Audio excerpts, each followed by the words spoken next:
கூடாரம் வழங்கும் நல்ல விதை. ஆசீர்வதிக்கப்பட்ட இந்த மாதம் டிசம்பர் 12வது மாதத்துக்கான வாக்குத்தத்தத்தை நம் சபைக்கு ஆண்டவர் தந்தவரையான கர்த்தரை துதிக்கிறேன்.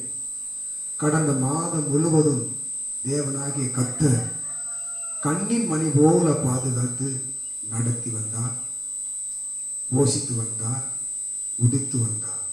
அல்லேலூயா. இந்த நாளிலும் கூட தேவனுடைய வாக்கு தத்தமானது எசேக்கியேல் 36ஆம் அதிகாரம் 36வது வசனத்தில் வாசிக்கும் போது தேவன் அங்கே ஒரு அருமையான வாக்கு தத்தங்கள் நமக்கு தந்திருக்கிறார். தேவனுடைய வாக்கு தத்தமானது நம் குடும்பங்களை வாழ வைக்கும், நம்முடைய ஆவிக்குரிய வாழ்க்கையில சரிபடுத்த தேவன் நமக்கு கிருபை தருவார். இழந்து போனதை திருப்பிக் கொள்ளும்படி கர்த்தர் நமக்கு ஒரு இரக்கத்தை தருவார். இந்த அருமையான நேரத்தில் அருமையான தேவ வார்த்தை நம்முடைய சபையில நன்மையின் கூடாரத்தில் நல்ல விதையாகிய வேத வசனங்களை விதைக்க தேவன் சித்தமுள்ளவராய் இருக்கிறபடினாலே உங்கள் இருதயத்தை நல்ல நிலமாக வைத்துக் கொள்ளுங்கள். தேவன் உங்களுக்குள் கிரியை செய்வார். எசேக்கியேல் 36ஆம் அதிகாரம் 36ல வாசிக்கும் போது அங்கே 2வது லைன்ல வாசிக்கிறோம், பாலானதை பயிர் நிலமாக்குகிறேன் என்று ஆண்டவர் நமக்கு வாக்கு பண்ணியிருக்கிறார். முழு வார்த்தையை வாசிக்கும் போது நமக்கு தேவன் நமக்காகவே வைராக்கியம் கொண்டார். 11 மாதங்கள் அவங்க வாழ்க்கை நிர்மூலமாய் கொண்டிருக்கலாம், வறட்சி இருக்கலாம், வியாதிகள் இருக்கலாம், வேதனை இருக்கலாம், துன்பங்கள் இருக்கலாம், குடும்பத்துல போராட்டங்கள் இருக்கலாம், சந்தோஷம் இல்லாம சமாதானம் இல்லாம ஒரு நிர்மூலமாக்கப்பட்ட வல்லமையை இன்னைக்கு கர்த்தராகிய தேவன் கட்டிவிட்டு உங்களை வாழ வைக்கும்படி, உங்களை செழிக்கும்படி, சுகம் தரும்படி, பலன் தரும்படி, சமாதானத்தை தரும்படி, இழந்து போன நன்மையை தரும்படி தேவன் உங்க நிலத்தை இன்னைக்கு பண்படுத்தி பாலான உங்க வாழ்க்கையை தேவன் ஆசீர்வாதமாய் மாற்றும்படி, புறச்சாதிக்குள்ள சாபமாய் இருந்த உங்களை ஆசீர்வதிக்கும்படி தேவ வார்த்தை உங்களுக்கு நேராக கடந்து வருகிறது. அன்பானவர்களே, பாலானதை பயிர் நிலமாக்குகிறேன் என்று ஆண்டவர் வாக்கு பண்ணியிருக்கிறார். இதை மற்றவர்கள் பார்க்க போறாங்க. உங்களை சுத்தி இருக்கிற சொந்தங்கள் பார்க்கணும், உங்கள் கிராமங்கள் பார்க்கணும். தேவன் செய்த அற்புதத்தை பார்த்து பிரமிக்கத்தக்கதான ஒரு அற்புதத்தை தேவன் செய்ய போகிறார். கர்த்தரே சொன்னார், அவரே செய்வன் வாக்கு பண்ணியிருக்கிறார். இந்த அதிகாரத்தில், இந்த வசனத்தில் அன்பான தேவ ஜனங்களே, தேவ வாக்கு தத்தமானது பாலானதை பயிர் நிலமாக்குகிறேன் என்று வாக்கு பண்ணியிருக்கிறாரே. உங்க குடும்பங்கள் இன்னைக்கு செழிக்க போகுது. வருமானங்கள் தேவையில்லாத செலவழியாதபடி உங்க பிள்ளைகளுடைய பிள்ளைகள் சாப்பிடத்தக்கதாக தேவன் ஆசீர்வாதமாய் மாற செய்ய போகிறார். அல்லேலூயா. ஆனா ஒண்ணு, தேவ வார்த்தை சொல்லுகிறது, கர்த்தர் நம்மளை பாதுகாப்பதற்கு அவர் பிரியப்படுகிறார். ஒரு சில வல்லமைகள் உங்களுக்கு வலை விரிக்கும், ஒரு சில வல்லமைகள் உங்களை குழி பறிக்கும். இந்த சூழ்நிலையில தான் ஒவ்வொரு குடும்பங்கள் நிர்மூலமாக்கி எழும்ப முடியாமல், சந்தோஷம் இல்லாமல் வலைக்குள்ள மாட்டிக்கொண்டிருக்கிறார்கள். அப்படிப்பட்ட வல்லமையை இந்த நாள் டிசம்பர் மாதத்துல கர்த்தர் அந்த வல்லமை நிர்மூலமாக்கி விட்டால் விசுவாசியுங்கள். கர்த்தர் குடும்பங்களுக்காக எழுந்திருந்தால் விசுவாசியுங்கள். கர்த்தர் மாத்திரம் மகிமைப்படுவாராக. அல்லேலூயா. சங்கீதம் 147ஆம் அதிகாரத்துல 2வது வசனமும் 3ம் வாசிக்கிற கவனிங்கள். வேத வசனம் சொல்லுகிறது, கர்த்தர் எருசலேமை கட்டுகிறார், கர்த்தர் எருசலேமை கட்டுகிறார், துரத்துண்ட இஸ்ரவேலை கூட்டி சேர்க்கிறார். கர்த்தர் எருசலேமை கட்டி துரத்துண்ட இஸ்ரவேலை கூட்டி சேர்ப்பார். இந்த துரத்துண்ட இஸ்ரவேல் எதனால ஓடினார்கள்? நிர்மூலமாக்கப்பட்டதுனால, சரியான விசுவாசம் இல்லாதனால, சபையை விட்டு ஓடுவது காரணம் ரட்சிப்பு இல்லாதனால, பாவ கட்டுக்கள் அவர்கள் சிக்கி கொண்டதுனால இஸ்ரவேல் துரத்தப்பட்டவர்கள் கூட இந்த ஆண்டுல இந்த மாத முடிவுல கர்த்தர் நிச்சயமாக விசுவாசிக்கிற ஒவ்வொரு சபையிலும் கூட தேவன் கூட்டி சேர்ப்பார். அல்லேலூயா. 3வது வசனத்தை வாசிக்கிற கவனிங்கள். இருதயம் நொறுங்கொண்டவர்களை குணமாக்குகிறார், அவர்களுடைய காயங்களை தேவன் கட்டுகிறார். இருதயத்தில் நொறுங்குண்டப்பட்ட இந்த நிர்மூலமான பிசாசுகளை, வல்லமைகளை, இருளின் அதிகாரத்தை என் ஆண்டவராய் இயேசு கிறிஸ்து கட்டி இருதயம் நொறுங்குண்டவர்களை குணமாக்குகிறாருங்க. வியாதியை உண்டாக்குன இந்த வல்லமை தேவன் கட்டுகிறார். அல்லேலூயா. இயேசு கிறிஸ்துவின் வல்லமை பலத்த துருகம். இன்னைக்கு கர்த்தர் அதுக்குள்ள வந்திருக்கிற ஒவ்வொரு பிள்ளைகளையும் அவர் பாதுகாப்பாக வைக்க போகிறார். அது மாத்திரம் ஆண்டவர் சொல்லல, அவருடைய காயங்களை ஆண்டவர் கட்டுகிறார். அவரே மருத்துவராக, அவரே பரிகாரியாக, இயேசு கிறிஸ்து நமக்காகவே சிலுவையில் அறையப்பட்ட அந்த ரத்தத்தினாலே இன்னைக்கு சுகம் தரும்படி ஆண்டவர் காயங்களை கட்டுறார். அன்பானவர்களே, இன்னைக்கு நிர்மூலமானவைகளை ஆண்டவர் கட்டி, உங்க குடும்பத்துக்கு விரோதம் வந்த வல்லமைகளை கட்டி, பிசாசினால் வரப்பட்ட ஏவல்கள், பில்லி சூனியங்கள், செய்வினைகள், மாந்திரிகள், இவ்வளவு வல்லமை உங்களுக்குள்ளாக வந்து உங்களை சேதப்படுத்தி அவமானப்படுத்தும் என்றால் இன்னைக்கு அந்த வல்லமை உங்க குடும்பத்துல கட்டப்படுது. உங்க குடும்பத்தை விட்டு இயேசுவின் ரத்தத்தினால் அறுக்கப்பட்டு போகுது. இன்னைக்கு அப்படிப்பட்ட வாழ்க்கையில மாட்டிக்கொண்ட உங்களை, பாழான வாழ்க்கையை வாழ்ந்து கொண்ட உங்களை, வேதனையில சிக்கி கொண்டு வாழ்கிற உங்களை, பாழான நிலத்தை பயிர் நிலமாக்குறேன் என்று ஆண்டவர் வாக்கு பண்ணிருக்கிறார். இன்னைக்கு உங்க வாழ்க்கை ஒரு செழிப்பு வரப்போகிறது. உங்க வாழ்க்கையில தேவன் ஒரு செழிப்பை தரப்போகிறார். மகிழ்ச்சியாக தேவனை மகிமைப்படுத்துங்கள். கர்த்தர் உங்களை ஆசீர்வதிப்பாராக. எசேக்கியேல் 36ஆம் அதிகாரத்துல 35ல வாசிக்கும் போது கேளாத ஆசீர்வாதத்தை தேவன் நீங்க தரப்போகிறாருங்க. நீங்க கேளாத ஆசீர்வாதம், கேட்காத நன்மை, கேட்காத சுகம், கேட்காத ஒரு அரண் தேவன் உங்களுக்கு தரப்போகிறார். இந்த நாளில 35வது வசனத்தை வாசிக்கும் போது பாத்தீங்கன்னா, பாழாய் கிடந்த இத்தேசம் ஏதேன் தோட்டத்தை போல இருக்கிறது என்றும், நல்லா கவனிங்க. முதல்ல நிர்மூலமாக்கப்பட்ட கட்டும் போது, அந்த தேசம் கட்டாத போது எப்படி இருந்துச்சுன்னா, அந்த தேசம் பாழாய் கிடந்தது. அந்த குடும்பத்திலும் தேவன் இல்லாதனால வறுமை, வேதனை, துன்பம், வியாதி, பயங்கரமான சூழ்நிலைக்குள்ள மாட்டிக்கொண்டிருந்தார்கள். அந்த குடும்பம் ஒரு தேசம் போல இருக்கலாம், நம்ம தேசமே பாழாய் கொண்டு கூட இருக்கலாம். வேதம் சொல்லுகிறது, பாழாய் கிடந்த இத்தேசம் நிர்மூலமானவர்களை கட்டின பின்பு, ஏவல், பிசாசு, வல்லமைகள், நோய்க்கான இருள் அதிகாரத்தை கட்டும் போது, பாழானதை பயிரிடமாக்கிறேன் என்று வாக்கு பண்ணது மாத்திரமல்ல, இங்க வாக்குத்தத்தை ஆண்டவர் முன்னாடியே சொல்லிட்டார்.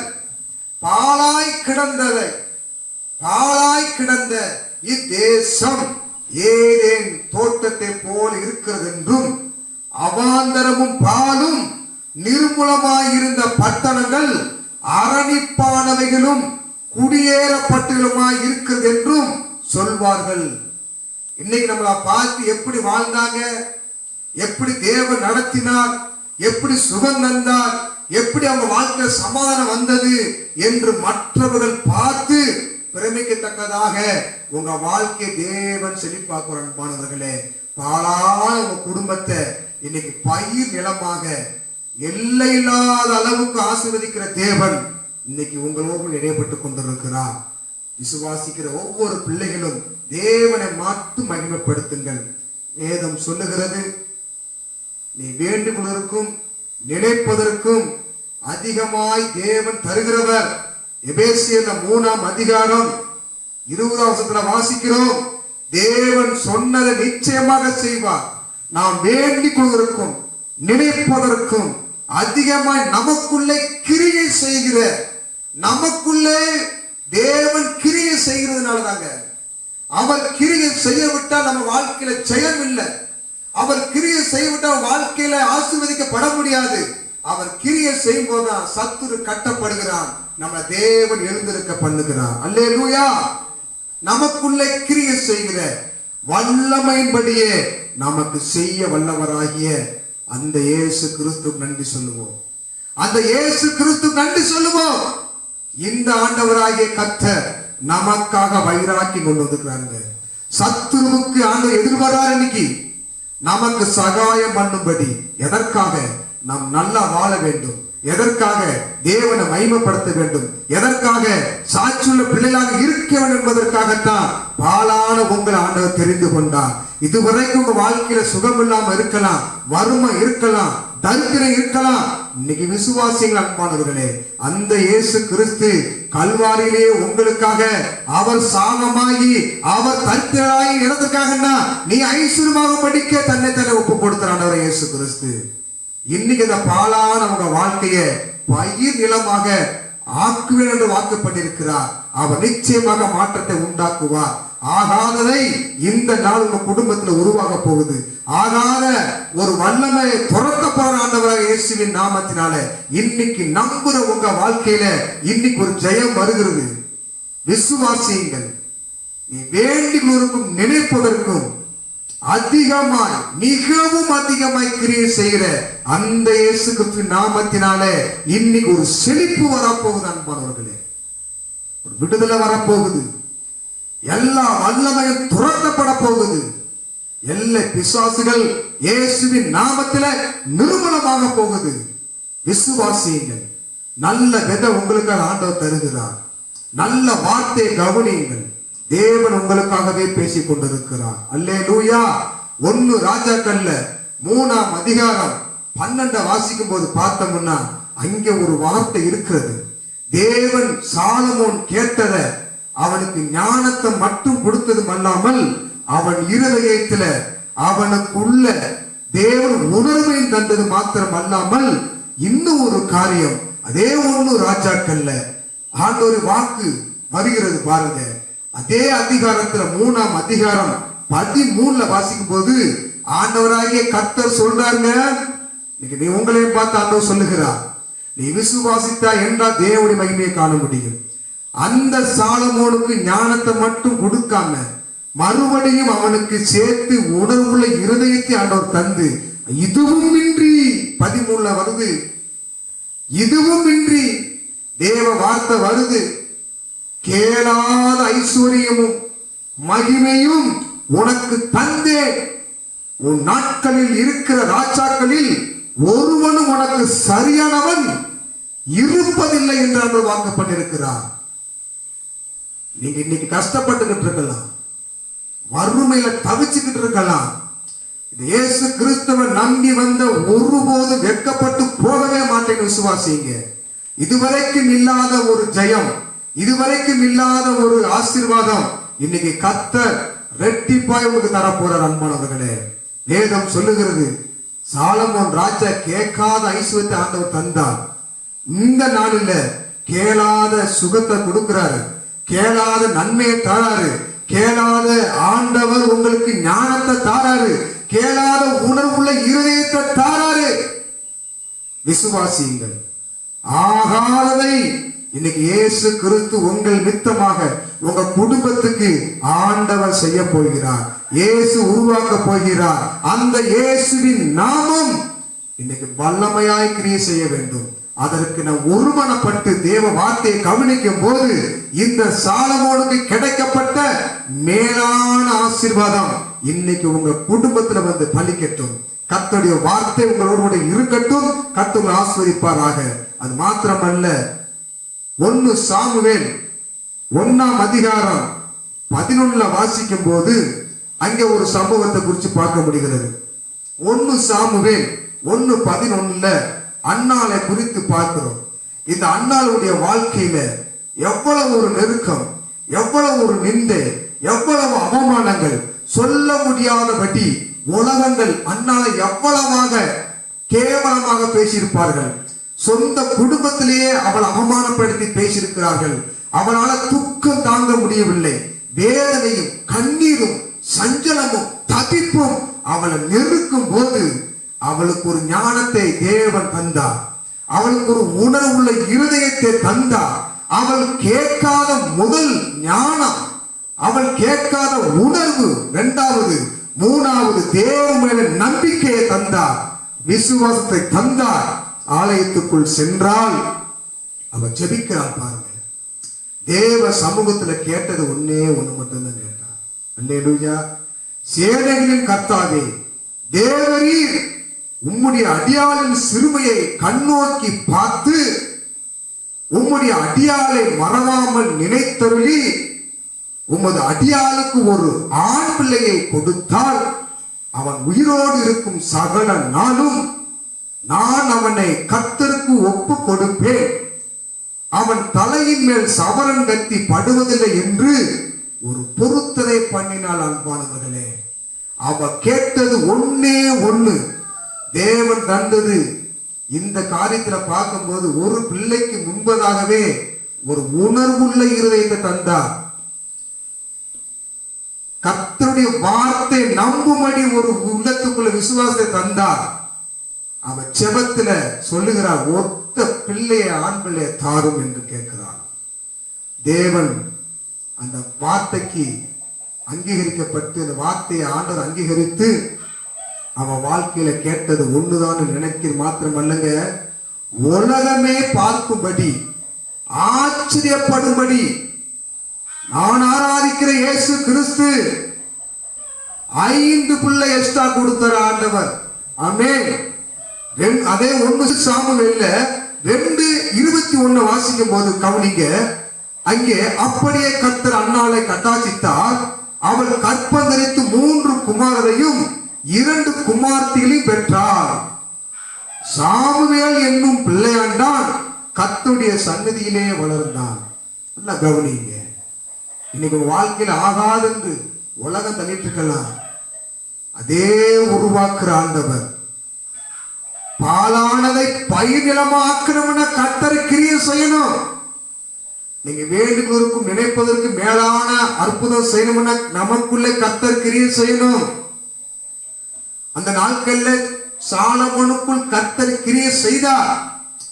அதனாலதான் சாமுவேல் வாழ்க்கையில தேவனுடைய சமூகத்துல வளர்க்கும்படி தேவன் கிருபை தந்தார். ஒரு நேரங்களில் சாலமோனுக்கு தேவன் கிருபை தந்தார். ஐஸ்வர்யங்கள் அதிகமாக கேளாத நன்மையை தேவன் தந்தார். இங்க அன்னாள் கேட்டது ஒன்னே ஒண்ணு, கேளாத 5 பிள்ளையை தந்தார். அல்லேலூயா. இந்த நாட்கள தேவன் சபையில வந்திருக்கிற ஒவ்வொரு பிள்ளைகளையும் தேவன் பார்த்து கொண்டே இருக்கிறார். தேவன் உற்று பார்த்து கொண்டே இருக்கிறார். ஆகாதுன்னு சொன்னவங்களுக்கு மத்தியில நீ கேட்கிறது ஒன்னா இருக்கலாம், கொஞ்சோடு நீங்க கேட்டிருக்கலாம். எலியாவை கொண்டு கேட்காத சாரிபாத்து விதவைய போஷித்தேவுடைய ஆண்டவர், எலியாவை கொண்டு குடும்ப வறுமையை மாத்திர ஆண்டவர், எலியாவை கொண்டு வருஷம் முழுவதும் தேவன் ஆசீர்வதித்த ஆண்டவர்.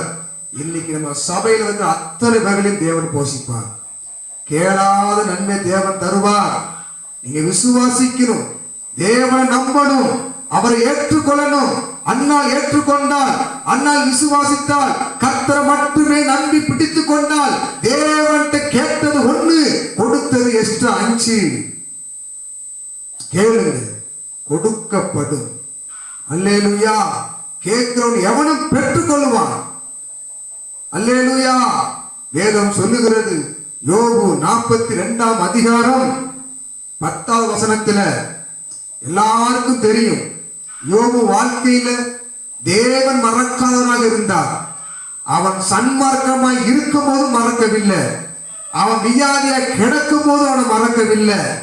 ஒரு சிநேகிதர்கள் ஆண்டவராகிய கர்த்தரை தேவையில்லாத வார்த்தையை அலப்பும் போது யோபுட்ட கர்த்தர் சொல்லி அவங்கள சத்தம் போடு, ஆண்டவருக்கு கோபம் வந்ததுனாலதான் சொன்னார். அதற்காக அவன் நண்பர்களுக்காக யோபு ஜெபித்தான். அந்த நண்பர்களுக்காகத்தான் ஜெபித்தான், அவனுக்காக ஜெபிக்கல. நண்பர்கள் அவனை தூசிக்கப்பட்டு கொண்டிருந்தாலும் அவர்களுடைய வாழ்வாதாரத்துக்காக யோபு ஜெபித்தான். பாருங்க, அந்த ஜெபம் கர்த்தர் பார்வையில விலையேறப்பட்டதா இருந்தது. யோபு ஜெபித்தான். என்னுடைய உடம்புக்காக அவனுடைய உடம்புக்காக அவன் கேட்கவில்லை, இழந்து போனதுக்காக அவன் கேட்கல, விட்டுட்டு போன மனைவியை திருப்பி தாரும் ஆண்டவரே அவன் கேட்கல. அவன் கேட்டது ஒன்னே ஒண்ணு, என் நண்பர்களை மன்னிச்சிருங்க, என் நண்பர்களை மன்னிச்சிருங்க ஆண்டவரே என்று சொல்லி ஜெபித்திருக்கிறான். அதனாலதான் இங்க வேதம் சொல்லுகிறது, யோபு தன் சிநேகருக்காக வேண்டுதல் செய்த போது, அவர்களுக்காக வேண்டுதல் செய்த போது, அவர்களை காப்பாற்ற வேண்டும் என்று அவன் செபிக்கிற போது, கர்த்தர் அவன் சிறையிருப்ப, அவன் நிர்மூலமாவதற்கான அந்த வல்லமையை கர்த்தர் சிறையிருப்பை மாற்றி யோபு வாழ்க்கையில இழந்து போவதற்காக வந்த நிர்மூலமான பிசாசு வல்லமையில அறுத்து அந்த வல்லமையை நிர்மூலமாக்கி இந்த நாள்ல கர்த்தருடைய வாக்கு தத்தம் அந்த நாளை யோபுக்கு இறங்கினத போல இன்று உங்க வாழ்க்கை நிர்மூலமாய் கொண்டிருக்கிற இந்த நேரத்தில் கர்த்தர் பாழானதை பயிர்களமாய் மாற்றும்படி கர்த்தர் கிருபை செய்கிறார். அல்லேலூயா. வேத வசனம் சொல்லுகிறது, யோபு தன் சிநேகருக்காக வேண்டுதல் செய்த போது கர்த்தர் அவன் சிறையிருப்பை மாற்றினார்ங்க. இன்னைக்கு சபையில் இருக்கிற உங்க சிறையிருப்பு மாறுதுங்க, உங்க வறுமை மாறுது, உங்க சாபம் மாறுது, உங்க விளைவினங்கள் மாறுது, விளைவினங்கள் மாறுது. யோபுக்கு முன் இருந்த எல்லாவற்றை பார்க்கிலும் இரட்டத்தனையாய் கர்த்தர் அவனுக்கு தந்தளினார். பாலாய் கிடந்த யோபு வாழ்க்கை, பாலாய் கிடந்த யோபு, வியாதில கிடந்த யோபு, கண்ணீர்ல கிடந்த யோபு, மனைவி தனிமைப்பட்டு போனாலும் அவன் வாழ்க்கை பாலாய் கிடந்ததுங்க. அந்த யோபு வாழ்க்கையில கர்த்தர் தந்தார். அவன் வேண்டிக் கொண்டது ஒரு நண்பருக்கு மட்டும்தான். தேவன் அன்பு காட்டி, தேவன் இரக்கம் பாராட்டி, மனம் இறங்கி யோபுடைய பாலான வாழ்க்கைய இரட்டிப்பாய் ஆண்டவர் நன்மை செய்தார். ஆகாத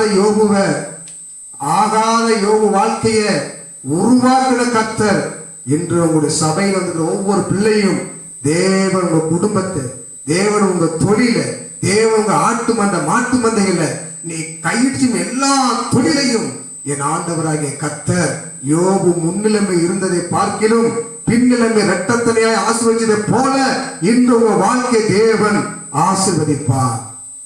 கர்த்தர் நல்லவர். விசுவாசியுங்கள். ஒன்னாவதாக ஆண்டவர் பார்க்கிறோம், தேவ வார்த்தையை கவனிங்க. ஆகாததை ஆண்டவர் உருவாக்குறது மட்டுமல்ல, இந்த நாள்ல தேவன் நீ கேளாத ஆசீர்வாதத்தை என் ஆண்டவர் தந்திருக்கிறார். கேளாத வரங்களை தந்திருக்கிறார், கேளாத சுகத்தை தந்திருக்கிறார். நீ கேளாத எத்தனையோ எண்ணிக்கைக்கு அடங்காதபடி அந்நாளுக்கு தந்ததை போல இன்று உங்களுக்கு தர வேண்டும். விசுவாசிங்கள். கர்த்தர் உங்களை ஆசீர்வதிப்பாராக. ஆமென், ஆமென், ஆமென். ஒவ்வொரு வாரமும் ஞாயிறு ஆராதனை 10 மணி முதல் நார்காபுரத்தில் நடைபெறும். இரண்டாவது சனிக்கிழமை உபவாச கூடுகை மற்றும் திருவிருந்து ஆராதனை நடைபெறும். ஒவ்வொரு மாதமும் அமாவாசை முழு இரவு ஜெபம் நடைபெறும்.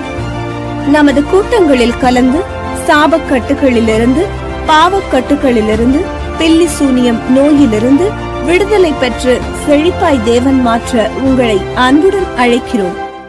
எங்கள் முகவரி: பாஸ்டர் எஸ். சகரியா, நன்மையின் கூடாரம் சபை, கீழக்கரந்தை போஸ்ட், தூத்துக்குடி மாவட்டம் 628904. 24 மணி நேர ஜெப உதவிக்கு 9441711214 9965925934.